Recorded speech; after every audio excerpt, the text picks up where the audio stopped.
Love marriage பண்ணணும்னு ஒரு காரணத்தினால 2 பேரும் வேலைக்கு வேணான்ட்டாங்க. அது எப்படின்னா எங்க கூட எல்லாருமே சொல்லுவாங்க. இப்போ நான் சொன்னேன்ல ஃப்ரெண்டு லவ் பண்ணாங்க, ஆனால் எல்லாமே அவங்க வந்து சேரல. யார் வந்து ஒருத்தன் சொல்லுவாங்க வந்து என்ன கல்யாணம் பண்ணிட்டு என்ன கூடி சுற்றுவான் பாதை விட்டுட்டு போயிடும், அந்த மாதிரி தாட்டு தான் இருந்தது. ஆனால் அவங்க எல்லாம் பிரிஞ்சுட்டாங்க. நாங்கள் 2 பேரும் அந்த அளவுக்கு இருந்து இப்போ எப்படி இருக்கோம், எங்கேயே வந்துட்டோம் அப்படிங்கும்போது இப்போ நாங்கள் போனால் 4 பேருக்கு தெரியுது, அவங்க போனால் தெரியாது. எங்கள் டேரக்டே சொன்னாங்க, அவங்க ஆள் என்ன பிடிக்க நீங்கள் கல்யாணம் பண்ண போறியா, வீட்டில் பார்க்க வேலைக்கு போகும்போது சொல்கிறாங்களாமா, வேலைக்கு போகும்போது கூட இருக்கவங்களே சொல்கிறாங்க. கல்யாணம் பண்ணி ஸ்டார்டிங் பார்த்தீங்கன்னா ஒரு சின்ன வீடு, சமைக்க இடம் இருக்காது, சாப்பிடாமலே 3 நாள் அப்படியே நாங்கள் இருந்தோம். ஹோட்டல் போவார், ஒரு வேளை சாப்பாடு வாங்கிட்டு வருவார். ஏன்னா தங்க வீடு இல்லை, ஏற்றுக்கவும் இல்லை. வீட்டில் போலீஸ் ஸ்டேஷனில் கேஸ் கொடுத்துட்டாங்க அம்மா. இவங்க அப்பாவை அங்கே பிடிச்சி வச்சுக்கிட்டாங்க, பையன் வந்தால் தான் உன்னை விடுவேன் அப்படின்னு. அதில் நாங்கள் யாருக்கும் தெரியாமல் ஒரு வீட்டில் இருக்கிறோம். அது பார்த்திங்கன்னா ஒரு பாத்ரூம் சைஸ் தான், ரொம்ப கஷ்டம். வீடு அதுக்கப்புறம் பார்க்குறோம், வீடே கிடைக்கல. எனக்கு காசு வேணும்ல. கமெண்ட்ருங்க திரும்ப பாருங்க, தண்ணி இருக்குன்னா கொஞ்சம் கொடுங்க. ஐயோ, இப்போ டெய்லி வந்து புலம்பு அழுவா. எனக்கு இந்த மாதிரி என்கிட்ட சொல்ல முடியாது, எப்படி என்கிட்ட சொல்ல முடியும்? அப்படியே நான் என்னென்ன திருப்பி நான் கேட்பேன், சொல்லுவேன். அந்த மாதிரி கூட இருக்க அக்காவே சொல்கிறாங்கம்மா, இந்த மாதிரி வந்து இவனை கட்டிட்டு நீ எப்படி வாழ்க்கையில் முன்னேறுவ, எங்கே போய் தெருவில் நிற்பீங்க, மாப்பிள்ளை வீட்டில் பார்க்க மாப்பிள்ளை நல்லா இருக்கலாம் அப்படிலாம் சொல்லி ரொம்ப அழுவா. அப்போ நான் தான் ரூபி நம்ம ஏதாவது ஒன்று பண்ணலாம் அப்படின்னு சொல்லிட்டு தான் படிப்படியாக போட்டோம். இப்போ யூடியூப்லேயுமே வந்து பார்த்திங்கன்னா எங்களோட கண்டென்ட் வந்து அதிகமாக ஃபுட்டு தான் இருக்கும். எல்லாமே நாங்கள் பண்ணுவோம், ஃபுட்டு தான் மேக்ஸிமம் அதிகமாக இருக்கும். சூப்பராக சமைப்பா, தெரியாதில்ல, சாப்பாடு செம்மையாக செய்வா. வீட்டில் சாப்பிட தெரியும், சாப்பாடு செம்மையாக செய்வா. என்ன நாங்கள் ஃபுட்டு வீடியோஸ் எல்லாத்துலேயுமே ட்ரை பண்ணி பார்த்தோம். டான்ஸ் ஆடுவோம், தோற்றத்தை வச்சு ஒரு கேலி பண்ணுறது, நீங்கள் சொன்ன மாதிரி இவன் இப்படி இருக்கான் அவனுக்கு ஆட தரல அப்படிங்கிறது, காமெடி பண்ணால் ஏதாவது ஒரு வரும். அப்போ நான் என்ன பண்ணுவோம், எங்களுக்கு உண்டானது ஃபுட்டு. அப்போ நாங்கள் ஃபுட்டை வச்சு நாங்கள் இறக்க, எங்களுக்கு மெயின் தாட்டே ஃபுட்டு தான் ரீச்சே கொடுத்தது. அதாவது எப்படின்னா ஒரு கடைக்கு போகிறோம் அப்படின்னோம்னா ஒரு ஃபுட்டு ஒரு வீடியோ எடுக்கிறோம்னா 4 வீடியோ எடுப்போம். ஃபுட்டு 4 வீடியோ இப்போ நம்ம சேனலில் 4 வீடியோ தெரியுமா, அந்த 4 வீடியோ எடுப்போம்.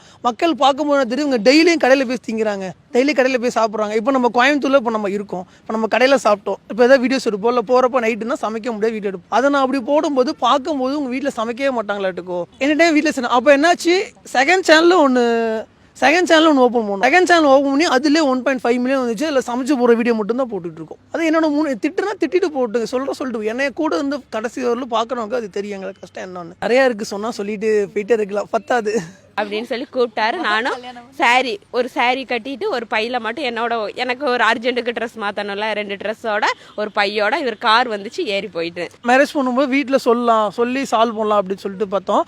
எனக்கு வந்து சிஸ்டர் இருக்காங்க, அவங்க மேரேஜ் ஏன்னா நானும் ரொம்ப கஷ்டப்பட்டு வந்த குடும்பத்தில் தான் வந்தேன். இவங்களும் அதே சேம் தான். எங்கள் வீட்டில் என்னவோ அதே தான். எங்களுக்கு இன்னும் பேக்ரவுண்ட் வீட்டு சப்போர்ட் எதுவுமே கிடையாது. நாங்கள் இப்படி இருக்கோம் அப்படின்னா முழுக்க இவ்வளோ சப்போர்ட், அதே மாதிரி என்னோட சப்போர்ட். நாங்கள் 2 பேரும் மட்டும்தான். நான் இந்த இடத்துக்கு இருக்கேன்னா முழுக்க காரணம் என் பொண்டாட்டி மட்டும்தான். அதை நான் கண்டிப்பாக எங்கேயுமே நான் சொல்லுவேன்.